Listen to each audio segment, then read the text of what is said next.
I'm Scott with Under Duress, and this is Britt. Britt, I'd just like to if give you an opportunity to introduce yourself to my viewers. All right. Well, thank you for having me. I am Brittany. Um, I have the YouTube channel We Know 256. Um, it's a little bit of a play on a video game. Yeah, the Dark Brotherhood is they have a handprint and it says We Know, and they leave it at whoever the bad guy is. So, and then 256 is the officer's number that inspired me to create my YouTube. Very interesting. Well, welcome to the live stream. What I wanted to do is just get a little background on you. Kind of just a brief thing. How did you grow up? And what brought you to the point that you're at now, where you came out of the realization or into the realization of how things actually are? So, my mom is a nurse, and my dad was a cop. He's since passed away, but I grew up in a pretty good home, pretty regular upbringing. And my dad passed away when I was 10, so I always idolized the police because he was very passionate about his job and he was my hero. So I literally thought they could do no wrong. Later years would tell me different, but then at 17 I joined the Army, finished basic when I was 18, went to AIT, and then just kind of carried bombs around for a while. And then after that I moved to Texas from Michigan. I am originally from Michigan, and yeah, that's kind of where I'm at. Right on, right on. So during your while you were kind of going through your life, were there any times where there was cracks in the facade of you kind of finding out that maybe the government wasn't exactly the good guys, the heroes? So that started in the Army. Whenever I basically was like, well, we're the good guys, and that's kind of what I thought. But all the old timers in the military kind of set me straight on that, and they're really like, you think we're the good guys, but we're not. And then I listened to their stories, which I won't share them here, but it became clear to me that we were lied to all the time and used as pawns. So that's kind of my first realization of the government not being, we're not the good guys, I guess, that was my first sign. Yeah. And if you wanted to share a little bit about the event that you actually named the badge number, name the number of your channel after. All right. So I was at my storage unit at around 9-10 p.m. whenever around the time it closes, but you can stay in there afterwards and then the gate will let you out, right? So I was getting ready to leave and I was just throwing some things in the back of my truck, and all of a sudden somebody pulls up with bright lights on, and I'm like, what the fuck? So I walk around and I'm kind of shocked because I'm at a storage unit by myself, and all of a sudden a cop gets out with this bright light and starts aggressively coming towards me and telling me, what are you doing? What are you doing? Well, before I knew it, he slammed me into my truck and then told me I was going to jail for resisting arrest. So I went to jail, and I was in there for almost 2 days because he told everybody in there that I was a cop beater, basically. And then he lied on his police report. He told different lies to different people. So his lies weren't even consistent to the internal affairs, to anybody. But I did make a complaint on him, and all they did was make excuses for him, even though it was clear what he did was wrong. And come to find out, actually, one of the other officers, I don't know which one, but one of the other officers at the storage unit that day did report him. I found that out during his arbitration hearing because it said internal and external complaints on him. So 2 years later, I win my court case after a trial where he lied his ass off again, and I see him on the side of the road. he had somebody pulled over. They were searching this lady's car or whatever. So I flip him off. He immediately gets in his car. You redressed your government for Yeah. grievances. He gets in his car. He goes like 68 in a 35 to catch up to me with lights and sirens, pulls me over, waits for his sergeant to get there. And he actually had ditched his sergeant who was searching a car. He was supposed to be watching the scene while the sergeant searched the car. Well, he left without the sergeant even knowing, and then called the sergeant for help to come arrest me. So the sergeant gets there and he's like, step out of the car, you're under arrest for failing to use your turn signal, which I used. And his sergeant was like, wait, what? Does she not have a license? Well, he never asked me for my license, but he did know that I had one. So he was like, no, she has her license. The car's insured and everything. He's like, why are we arresting her? And then they turn their body cams off. And he tells him, oh, she flipped me off. This is the female that I have problems with. Well, you have problems with me because I reported you and then put you on YouTube because you deserve it. But that's Wasn't that caught on the record of your own footing that he had taken from you? yeah. So I started live streaming as soon as he pulled me over because I was scared about what he was going to do to me, and I kind of wanted my family to have a way to know what happened to me and have live documentation if he did do something to me, because I don't doubt that he would not hurt me if he had the chance. So I just wanted whatever he was going to do to be caught on camera. So they turned their body cams off, but everything was caught on my camera because they refused to get my phone like I told them to. Right. I think I remember that. So right after the very first arrest, when you found, I'm just kind of curious because I want to kind of segue into how you came about discovering, civil rights activism and citizen journalism and stuff like that. But I would imagine that was a major worldview shift for you. You know, and what were you like? I'm just curious when that took place, what were your thoughts regarding a worldview, and how did you kind of reconcile the conflicts that you had going on? Well, I didn't reconcile them. I just totally changed my mind. But my original worldview was that cops were heroes. I told them thank you when I seen them at the stores. I copsplained for them when people would say things bad about them. I would, they have a hard job. They're just out there protecting and serving. Blah blah blah. All the shit you hear the bootlickers say. I was on that train. But after I got slammed into my car and arrested and sat almost 2 days in jail for resisting arrest, even though I wasn't under arrest. So that was weird. But after that and everybody sticking up for him, I still had I actually made excuses for him until I got the discovery, right? So I was like, okay, well, he must have had somebody call on me. Somebody must have said something. He must have, you know what I mean? I didn't think that he took it upon himself to just come and attack me. But Right. that turned out to be what it was. But at first I was making excuses for him too. Like, he couldn't have just done this. He had to have been told something bad or something like that. And come to find out, he did just attack me and arrest me for attacking me. So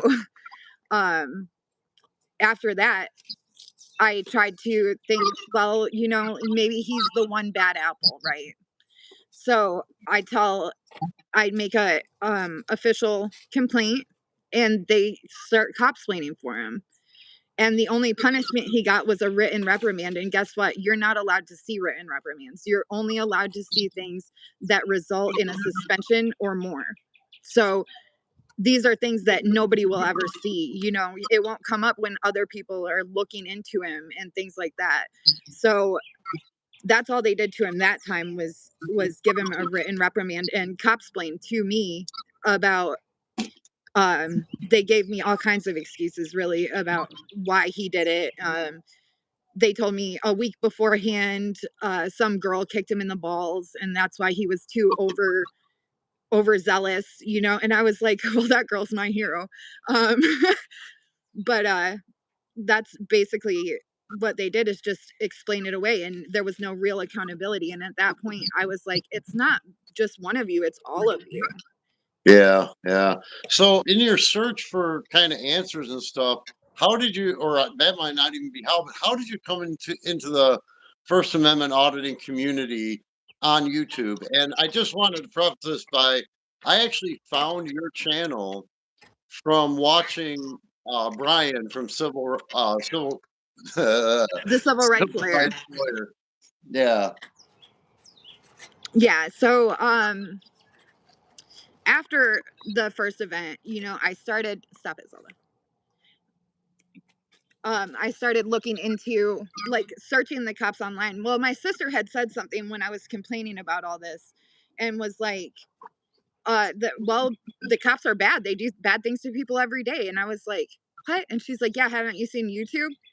So I go on YouTube and I just type in New Braunfels Police Department, and I find all these um, all these auditors, I guess is what some people would call them. I think that it's a simple way to call out, like, the people that have, everybody that is in the space has skin in the game. You know what I mean? That everybody has come to the realization in a hard way what's really going on, And so I started watching their stories, and of course, James Freeman was one of the first people that came up when I was searching the police. But I had found several stories in my town done by auditors, and I started thinking about getting my discovery and putting it online so other people could see what's going on.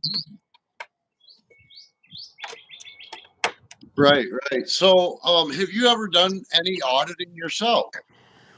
So only my personal stuff, but I have looked into other people's cases. Like, there was another person, Cody. He I posted his story on YouTube, and Acres was actually in that too. But he had a story, and they were trying to prosecute him for it. And he's like, just look at what happened to me, and see if you can get me some help, or if you could help me put my story out there, because I'm not getting anywhere. They're just prosecuting me. They're telling me I'm guilty. This is my fault. And it really was not his fault. What had happened was somebody pulled a gun on him in an altercation behind Chick-fil-A. And that guy uh, did have a gun. But anyways, they pull him over, and Cody ends up getting arrested because he's upset. He just had a gun pulled on him. He's acting a little bit like upset, frantic, how you get when something really upsetting has just happened to you. The Yeah, other guy was cool as a cucumber. They searched Cody for a gun and everything, because the guy just switched the story on him, right, and said, oh no, he pulled a gun on me. Well, he doesn't even have a fucking gun. But the other guy admits to having a gun and all this other stuff, and they let him go. Well, they end up putting Cody, it's 108 degrees out. They put him in a car and turn the fucking heat on yeah. and leave him in there sweating. Like, he literally could have died. So I put together his story from his discovery and put it out there, and I think it did help a little bit for him to get some justice. But he's currently in a lawsuit with the city that we live in, um, over that arrest. And I think they're in depositions phase right now. Right on. So Right on. No, that's cool that you were able to help them. I do remember seeing you highlight some of the stuff, and so in your findings of, basically, I want to kind of get around to how you got into the First Amendment audit space, or uh, citizen journalism, civil rights activism. I mean, there's so many different flavors of this, and it's generally considered auditors. yeah. A lot of police officers like to hide behind these accounts of anonymity, and then they pretend to be bootlickers, but I think they're almost all cops. Like the Frauditor Troll channel, and they really come out with a lot of virility against people that would want to journal and log and record their interactions with police. And in the First Amendment auditing community, there are some people that just don't have any um, good motive, but that's everybody's different. That's one of the things I've learned in this space is everyone's different. And James Freeman stands out. You know, like you said, he was one of the first people that um, YouTube had offered me when I began finding some of this information out. Yeah, James definitely stands out. I actually found him originally when I was searching my police department because there was an arrest made. I'm not sure the details. I can't look it up because obviously his channel is not currently online, but um he somebody was arrested for doing something offensive speech or something like that. So James calls the police department and he's like, so I'm reading this car and it says New Braunfels Police Department. And he's like, I find that offensive. Can you arrest them? And it turns out that he was actually talking to the sergeant that was on my second arrest. But he was like, so you're telling me that is it a cop? And James was like, yeah, it's a cop.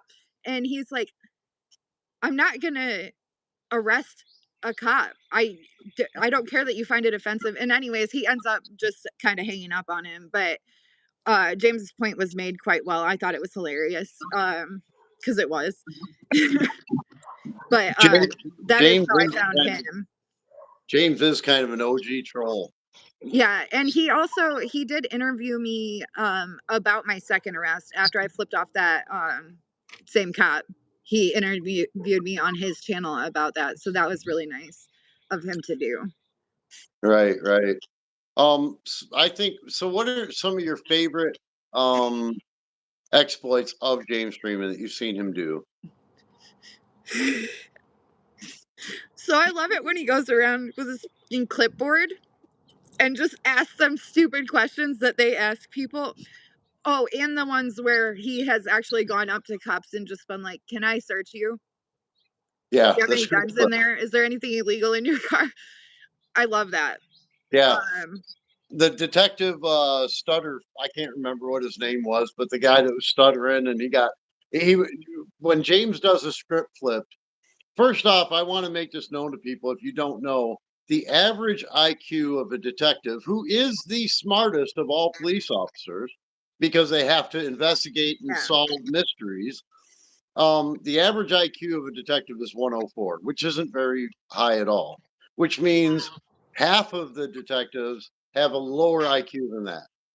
And they are the smartest of police officers. And there was a court case in Jordan versus the city of London, where it went all the way up to the United States Supreme Court because there was a man named Jordan who had applied to become a police officer. He passed all the requirements, but they denied him employment because they said his IQ is too high. They literally said, "You're too smart for the job." And so he fought it all the way up to the Supreme Court. And the Supreme Court decided that he that was it is okay for a police agency or a law enforcement agency to refuse to hire somebody based upon them being too smart. mindless robots. Well, and that's what I was getting at. They really do depend on people that have a lower IQ but a high ego. They want people with a low IQ. They don't want people that are humble. They don't want people that are kind. They want people that are going to be high ego, uh, high athleticism, high strength, and not really working too smart up in the brain. I would disagree with the last two things you said, the strength and the athleticism. I would disagree. Well, for the new hires, Okay, I'll take that. yeah, they do have to pass physical fitness exams for brand new hires, and really a lot of them are doing steroids or hitting the gyms. You got guys that are pumping out numbers. I had a friend of mine that was a cop, and he was doing 500 on the bench press and 380 on the inclines. I mean, he's just a huge guy, and they depended on that his brute strength to be able to overtake anyone that he comes in contact with. because none of them are going to be able to do it. Um, I do find that I said that too during my first arrest because there was two police officers, one in particular that was quite athletic and good at his job, and I was like, see, this is what I would want from a cop. But he actually had to jump the fence and he ran to save acres from me. um it turned out that he didn't know it at the time, but he was really saving me from acres. um I think that became apparent. I really do think that he was probably the one that also reported him, but I can't be sure. However, he was athletic, he was understanding, he listened for a second instead of, I mean, at first he was like, "Oh, gotta save acres," but after that, he was looking at the situation and he came to the realization, I think that, well, I mean, I guarantee that he's known for escalating situations, you know. So, but that was the only one of them that I thought was like what I would want if I was gonna hire a police officer, you know. Right. And so James Freeman kind of has capitalized on the lower intelligence level of police officers. And he has really done a very entertaining job at his script flips and his throwing them through a loop, like that detective that he came up to and he was asking him, how many drinks have you had this morning? Yeah. Do you often drink when on the job? And then his coworker came along and he said, does he drink on the job every day? And, or whatever. And so that was, I think, one of his most viewed videos. And I've been, since I found James Freeman, I got to say, as far as his personality, because I've seen him in Fake News Network, where he puts away his character and he is genuine with people, and I don't like his genuine personality and character.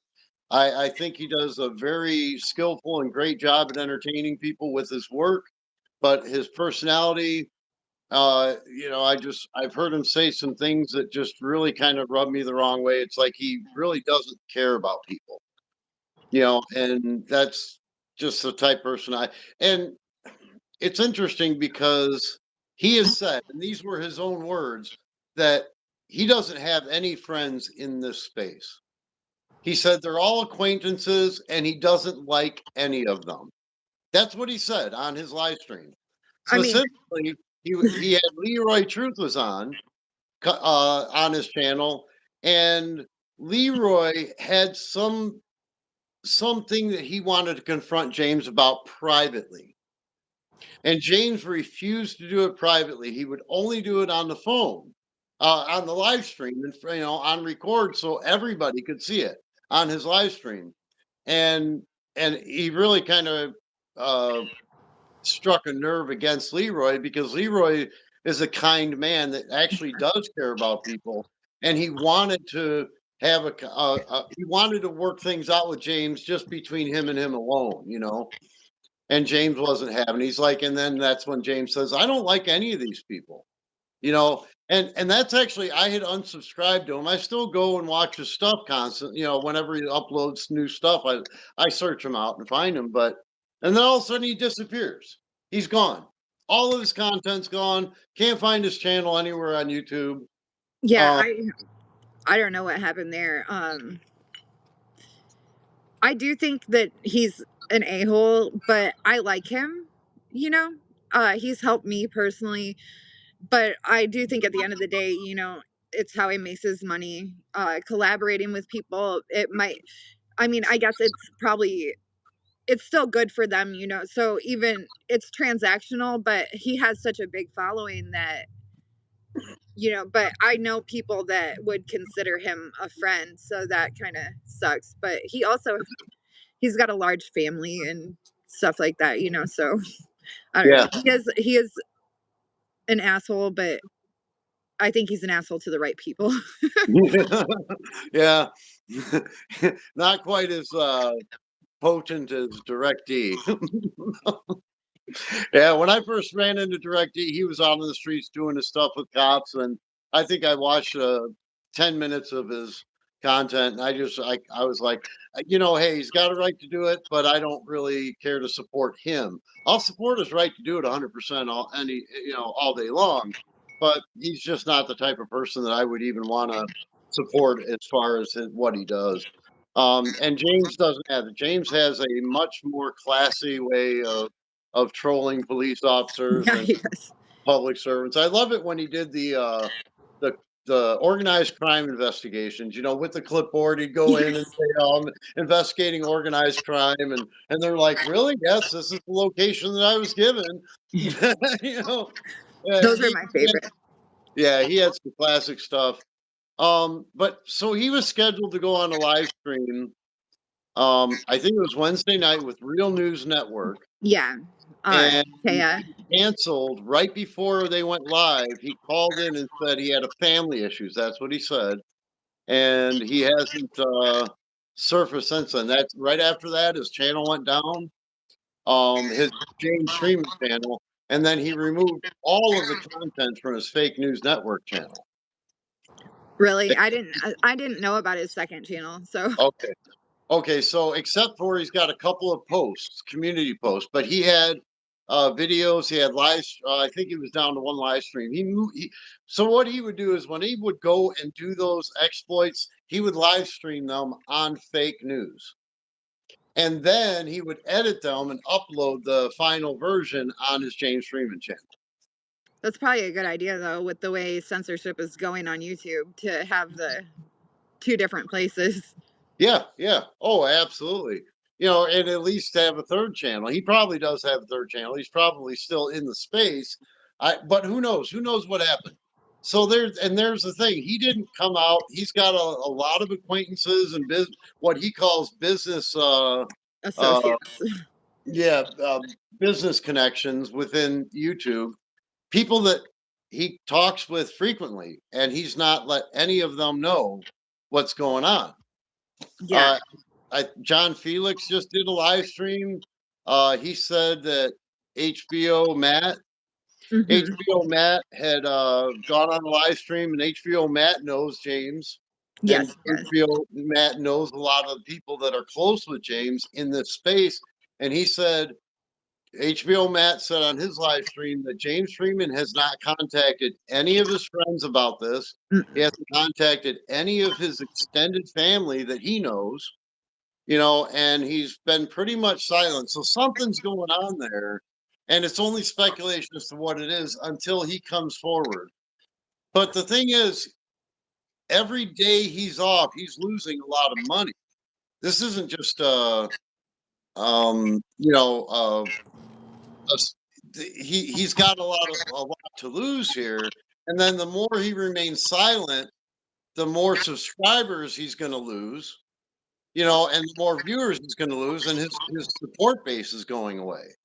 You know, it will diminish, and it's kind of troubling, and you know, it does bring questions into why would he do that? Yeah. So the only real things I could come up with is because I know he's in a lawsuit with McKinney, Texas. Probably some other ones that I don't know about, but Yeah, yeah, um, I'm not sure what kind of criminal action is going on either. Whether they could say you have to take down your YouTube or whatever, or if it's he got so many strikes because um working with the police, you know what I mean? I've gotten strikes because Akers has reported my videos about him, saying right, that I gave away personal information or things like that about him. So, three strikes and they take away your whole channel and you can't get it back. Like you can't get any of your content back. So if he did have a couple strikes, it might be good to turn it off and wait it out as opposed to risk having somebody else report him and get another strike, and have everything taken away because he's got years of content on there, that would all be inaccessible to even him if YouTube decided to take it away. right. Well, the problem with that I see, the thing that doesn't fit was if that was the case, he would have used one of the other outlets to at least inform his subscriber base. You would think so. You know, he would Yeah. reach out to somebody. So I've got a couple ideas, a couple possibilities. Maybe he's in the process of negotiating a settlement, or maybe there was a settlement agreement in a court case to where he had to have a non-disclosure. He can't talk about it. He just like Lane Myers did. Lane Myers had a plea bargain and a non-disclosure agreement. He wasn't allowed to talk about it. And he had to delete all of this content from his channel. I wouldn't do that. I don't think James would do that either. But I mean, depending on the amount of money, I guess, who knows? But he makes a lot of money on his channel, I would assume. So it would have to be quite a bit. I mean, this is how he makes his money, right? So it would have to take quite a bit for him to take it off willingly, I feel. Yeah, with almost 1 million subscribers and hundreds of millions of views on his channel, he was producing content basically every week or every other week. He was probably pulling in somewhere just under 2 million a year on the James Freeman channel. Yeah, see, so I would think it would have to be at least that. If it was like a settlement thing, I would think it would have to be at least that to make him, take it down for a while or whatever. I have no clue though, because I did reach out to some people in San Antonio that I know him. I know him, but only on a he helped me out type of, made a video for me, did an interview with me, but um that's all I know of him. But I do know people that hang out with him. Yeah, So when he's in town, and they haven't, nobody, if they know, they're not saying. So but it seems yeah, like and nobody does know. yeah, nobody's saying anything, and people that are known for being around him doesn't know. I have one of his numbers. I called him, and he didn't answer the phone, and he hasn't texted me back, so I don't know what's going on. But I'm not exactly one of his close acquaintances either. Um, I guess one of the other options or possibilities is he just stopped doing YouTube altogether. Even then, though, would you really, if you stopped doing YouTube altogether just because you decided to, wouldn't you just leave your channel up and let it occur money with the videos that you already had? Maybe, maybe not. Or maybe he's taking it private somehow. What do you I mean? didn't, I didn't think about that, but if he decided to uh take all his content and do something else with it, other than YouTube, because YouTube will really screw you over a lot of times. So I mean, he could be finding a better place, or even making his own place to put his content, maybe. But I feel like he would have said that too, because you would have to advertise it. I don't know. Yeah, yeah, that would be a big help to be able to bring your support base to a different platform if that's or a different media if you was going to do that, I you feel like know. it's got to be pretty extreme, whatever it is, because he's like the guy, as far as like the auditing community. I mean, um, I personally have different favorite people, but as far as the general public goes, I mean, James Freeman is a lot of what they see if they're looking at the cop watch videos. So Yeah. Oh yeah, 100%. He's in the top 5 of all time, greats. I would put him up there. Well, I would. That's the thing. Cop watching, First Amendment auditing, citizen journals. There's so many flavors out there, but in the space of what I would call just exposing government. How about that? yeah. Exposing government. Lackluster would be probably right up there. Civil Oh rights yeah, he's lawyer. probably number one. Yeah, civil rights lawyer. James Freeman, nobody's like him. Nobody is like him at all. No. He definitely found a niche, and it's kind of like, well, why is he? It just doesn't make sense. There's something there that doesn't make sense, and with all the money that he was making on YouTube, it would have to be a very, very large settlement. I don't see that, at least in the things that I'm aware of, these involved in. There's not anything that's going to bring that much, to cause him to do that. Which is why I suspect it's possible he just decided to move on, just cut the umbilical cord completely. seeing the direction everything's going, and it is getting pretty draconian in this world. Yeah. You know, I mean, I hope we hear what yeah, is yeah. I mean, really. somebody's gonna find, unless he moves into the wilderness, somebody's gonna recognize him. Yeah. Well, I don't know. Maybe he will move into the wilderness. Maybe he's saved up enough and he can start his own wilderness tribe. Yeah, he bought 3,000 acres somewhere and nestled his little homestead literally off the grid in the middle of it. You want to know what this kind of stuff makes you want to? So maybe he did. Okay, hold on. Marie from Huntington Township Watch. I don't know if you're familiar with her, but she actually does reporting and kind of auditing of their local township. Um, Oh, I you know, think you've told me about her before, but I think that I haven't yeah. seen her yet, except for right now. I will subscribe to her. But where's she at? Oh, okay. She is in Pennsylvania, Huntington Township, Pennsylvania, and she asked, under duress, I came in a few minutes late. Would you please let us know your guest's YouTube channel? Okay, so her YouTube channel is We Know, and it's not showing up in the YouTube search. YouTube has effectively shadow banned her channel from being found, even by people that know her. And I'm subscribed to her, and I'm doing a search. I can't find her channel. They've Yeah, literally, they've literally completely like, and why it may be because a lot of the police officers have reported her channel, I have and been reported by them. Yeah. yeah, and YouTube algorithms are just set up that way so that they just, okay, we're just gonna hide them. Yeah, I think you have to put the 256 to actually find me at all. Like we know 256 or 256 we know, and then it comes up, but it doesn't just show me. It shows videos that I made, but it doesn't show me as like a person. If you click channels, it doesn't come up. But if you type in we know 256, you can scroll and it'll be on there. So what I learned was you can use the @ symbol. If you type in the search bar the @ symbol, then 256 we know, then it will bring you to your channel. Yeah, see, you got to actually look for it.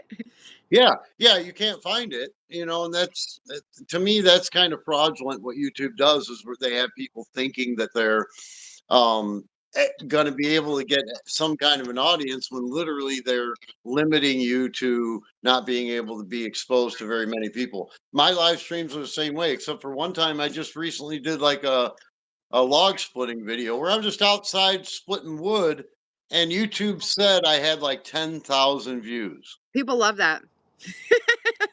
But I didn't. It wasn't. Um, that wasn't representative in the comments section because there was maybe 5 or 10 people that were active and actively engaged in comments. And when you have 10,000 viewers, you've got more than that. Yeah, that's true. That is I true. Yeah, I find a lot of things weird. Like I'll see videos where several people have commented, but it tells me only 2 people have watched it, 2 views or something, but there's several people in the comment section, so there's no way it only had 2 views. But stuff like that they seem to do often. I'm gonna see if I can't get a link sent to them for your channel here. Let me see. We know.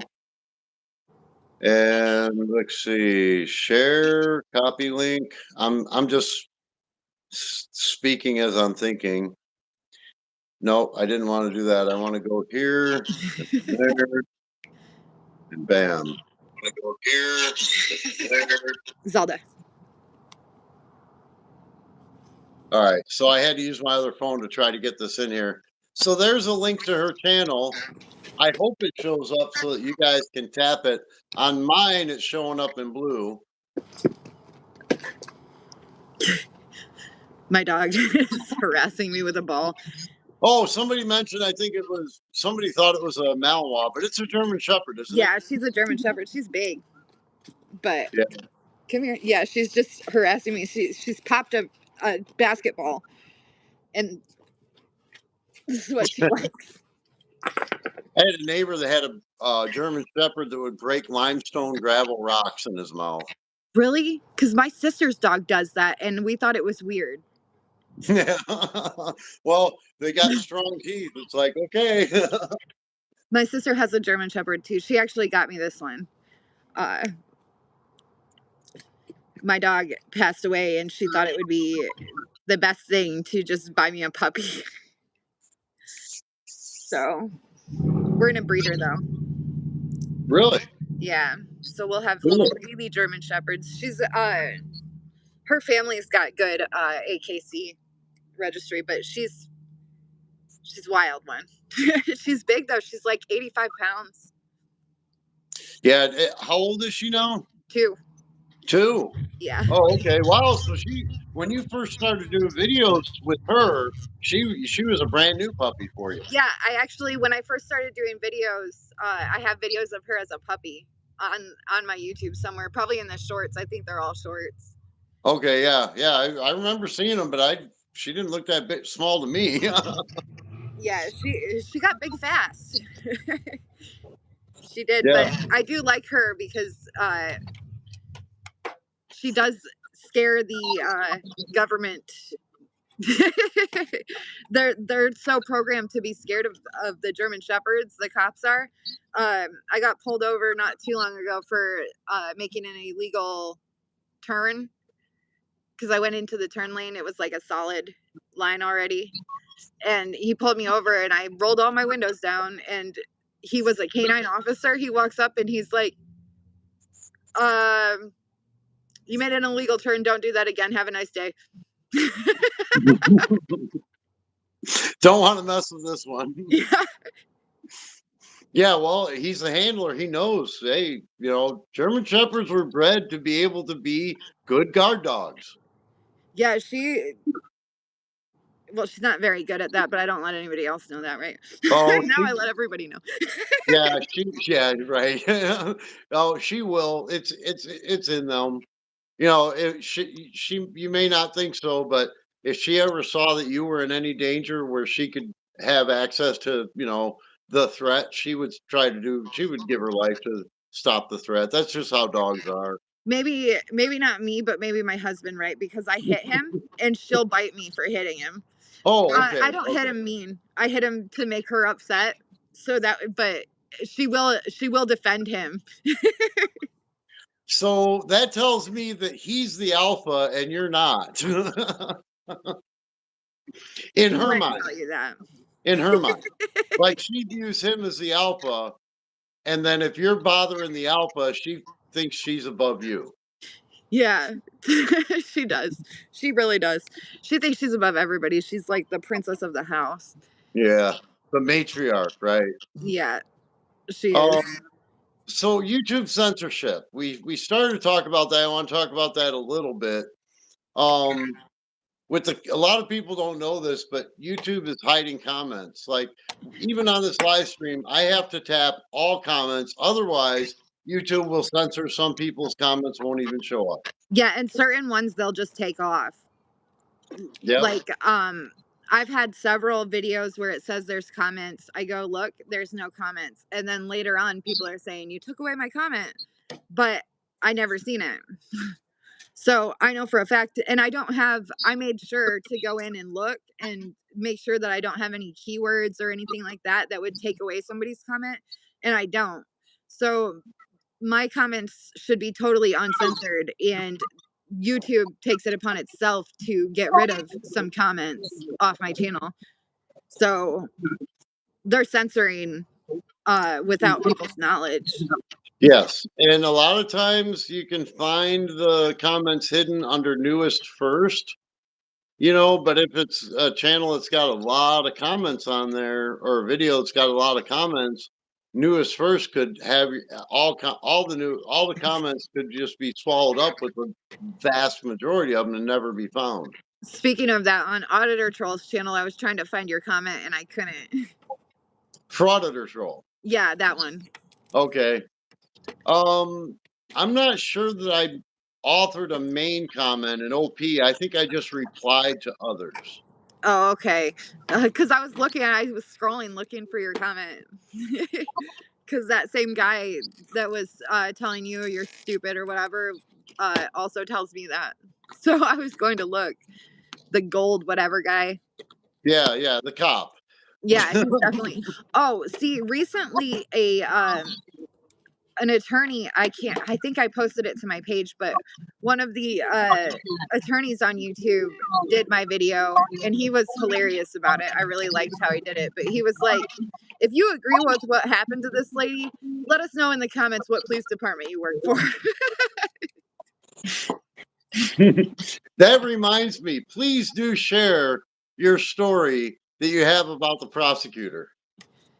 In Guadalupe County. Okay, so after my first arrest, I was assigned a male prosecutor. I think his name was David Wilburn or something, and he was freshly out of law school. You could tell he's young, good looking guy, but he was talking with me, and I was like, "Listen, you can't tell me you think this is okay, you know." And he started giving me the speech about how I'm responsible for the arrest and how I should have just complied. And in the middle of telling me all this that, you know, they're supposed to say, basically, he just takes a deep breath and he says, I'll be right back.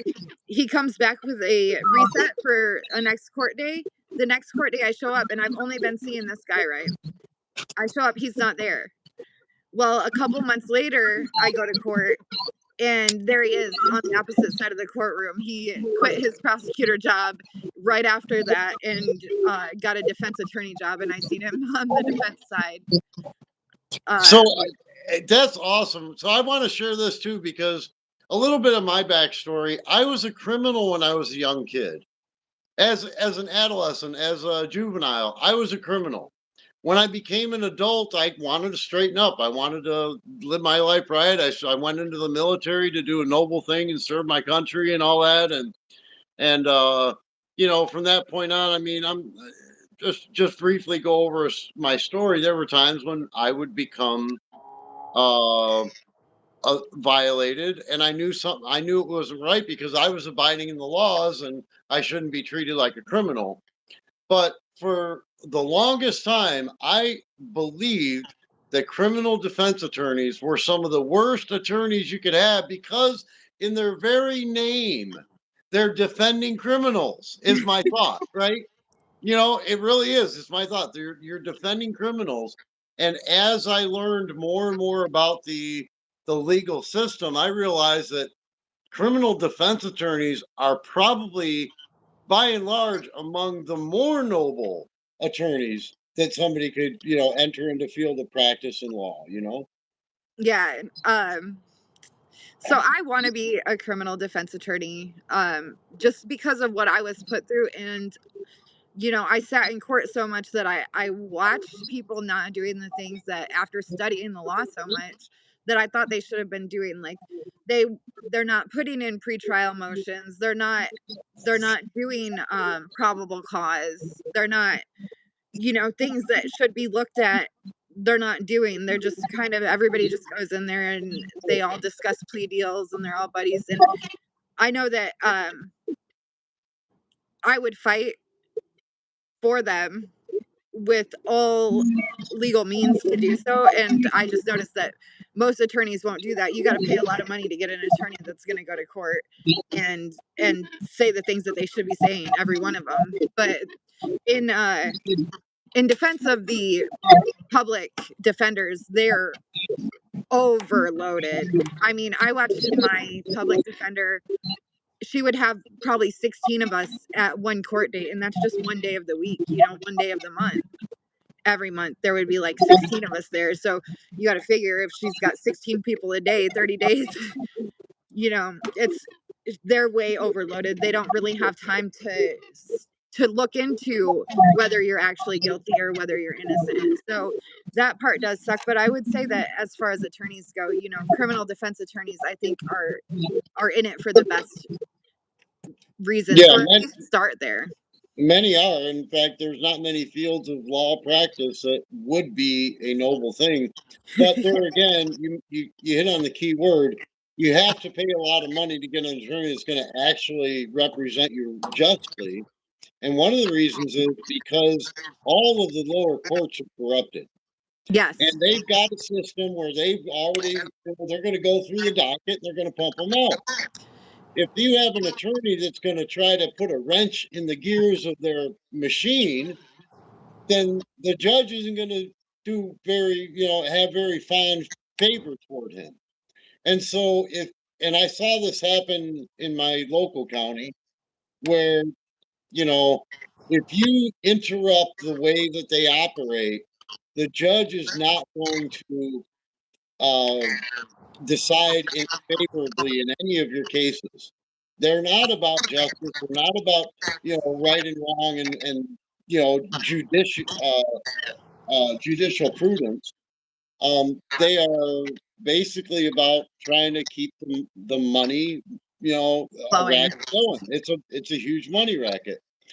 And a lot of these attorneys, if you're going to get one that represents you rightly, they're not going to have, their practice isn't going to be dependent in the jurisdiction that you're at.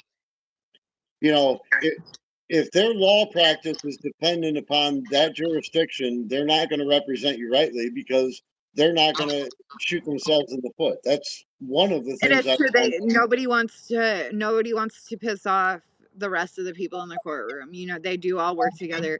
So I mean, I wouldn't recommend having one in the same county as you, first of all. Just if on principle, if you're trying to get something to happen, my lawyer was a good lawyer, but she was overloaded. I had to go through my discovery and bring my points to her, and then she presented it to the court. But she even told me, you did this all yourself.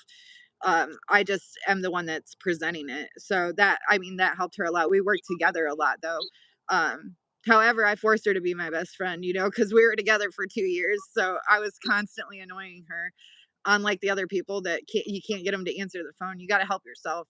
But I don't know, that's kind of why I want to get into it, is because I do know that so many people are just, I mean, innocent people are taking pleas every day because that's the best option for them, because they don't know. The criminal justice system is not about who's right or who's wrong, who's innocent or who's guilty. They don't care about that. Once you're in front of them, it's a chess game. And the prosecutor plays one side of the board and the defense attorney plays the other side of the board. So really, that's what it is. I figured that out because at first I was like, they'll see that this is wrong and they'll drop it. No, that's not how it works. Nobody cared. And as a matter of fact, when the end of my trial, it was a hung jury, and they were like, well, do you want to take a plea? Do you want to have another trial? What do you want to do? And my attorney actually had to go up to them and tell them she's pleading actual innocence. Actual innocence is a thing that you have to plead. Like when you plead not guilty, that's just saying that you're not guilty, but they just assume you still are, basically. um at the end of my trial, they were like actual innocence, and the judge was like, after watching that trial, I'm not comfortable putting her back on trial. For I mean, everybody could see that the officer was in the wrong. um and I mean, it was clear that he was lying the whole time, but not clear to the female jurors, by the way, because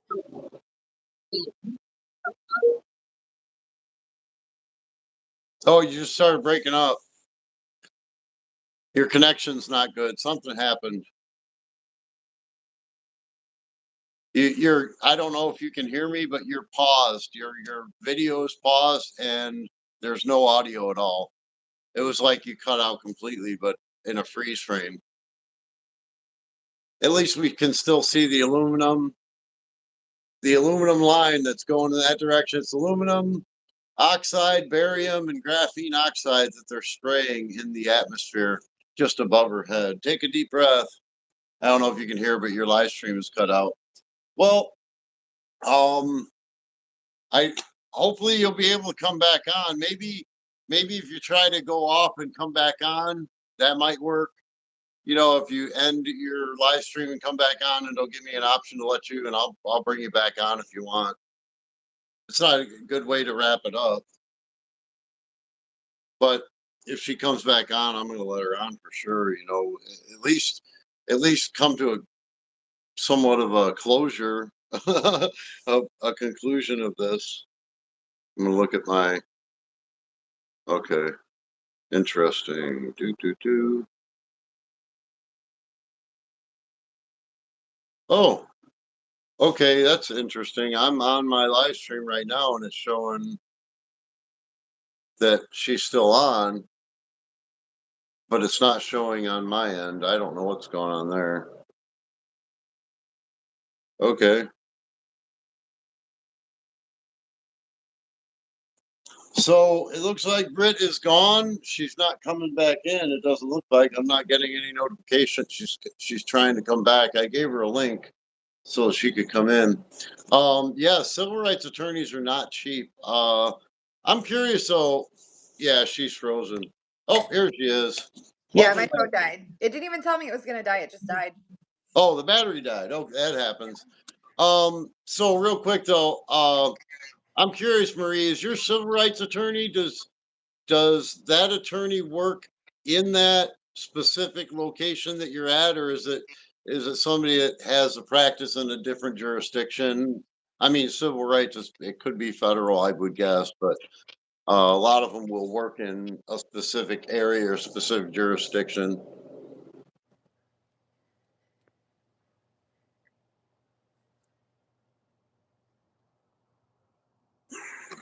But yeah, I don't know if you could tell in your in the video. I'll show you. Let's see if I go back here. Do. Just nearing the end of that, you could see they were spraying chemtrails over your head. Dude, I was gonna ask you about it, but I was like, I'm not gonna be weird during the live stream. I'm not gonna be like conspiracy weird, but I was gonna show you. I was gonna be like, what do you think this is? Yeah. And after you cut out, after your battery died, I was telling people, oh, well, look, we can see the aluminum oxide, the barium, and the graphene oxide that they're using. Is it not just weird that people honestly think that it is just like the jets running, you know? Yeah. Condensation trails. Yeah, which I mean, I've watched them since I was kids. I've always looked at the sky, right? So they go away pretty quickly. Yep. I don't know if you've seen, but YouTube kind of uh, shadow banned my YouTube shorts, but I happen to catch, and it's a rare thing. I happen to catch two jets running in the same parallel direction at the same altitude, and one of them had a condensation trail, and the other one had they were spraying, what do they call it? Stratospheric aerosol injections, where Yeah. one of them was disappearing right behind it, and the other, and so I called the name of the video "Paternal Twins" because they're not quite the same, right? So that actually has like come more into common knowledge in Texas after those big floods that washed away all the families and kids because people started blaming it on a company that actually gets paid to go up in the air and spray the to make the rain or whatever. And in Texas it's a much bigger thing too because we don't really have much rain. So they love to do it here. But people were blaming those that company for going up and spraying and then the next within a day, you know, the rain came down and flooded everybody and washed houses away and everything. I'm not saying it wasn't that. I'm not saying it was, but Allegedly. I would look into it. Yeah. Allegedly, well, here's something it's not allegedly. The Department of the Air Force literally declassified a document called Project Cirrus, where in 1947 they effectively steered a hurricane by injecting silver nanoparticles into the atmosphere and using frequencies to excite those particles and cause the pressure to rise up in an area, which push the hurricane off. To So you're talking about the hurricane that hit Florida? No, this is in 1947. Oh, okay. Well, that sounds much like the hurricane that hit Florida. Oh, it might be. I, if it was the one that was in Project Cirrus, which is the first one that they admitted to having No, the it wasn't. technology. But do you remember the hurricane that hit Florida? It took a weird turn, like one that all the people that do weather All were the models didn't show. surprised about. They were like, "How did this path happen?" And because it just turned. The one that hit from the east side or the west side, it Yes. went into the Gulf and turned back the other way. That's the Yeah, one. I remember that one. That was Wait, was that just last year or the year before? It was a couple years ago, I think. Yeah, I think it was a couple years ago. Yeah, I I don't know. remember The that time one. goes so fast. Yeah, it does. It zips by. Well, I'm going to cut it short here. It's been an hour, and it's Yeah. been great. Thanks for coming on, Britt. I appreciate it. And if you hear anything, let us know. Yeah, I'll let you know if I hear anything. I feel like we'll all kind of hear something at the same time if we do.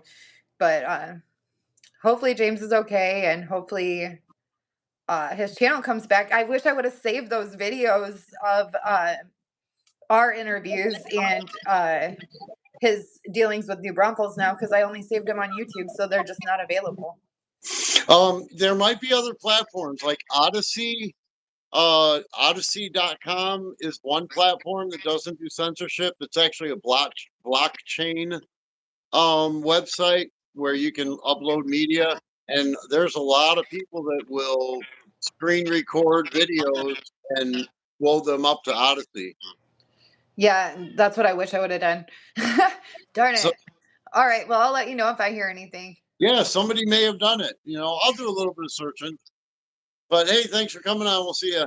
Thanks for having me. I'll see you. All right.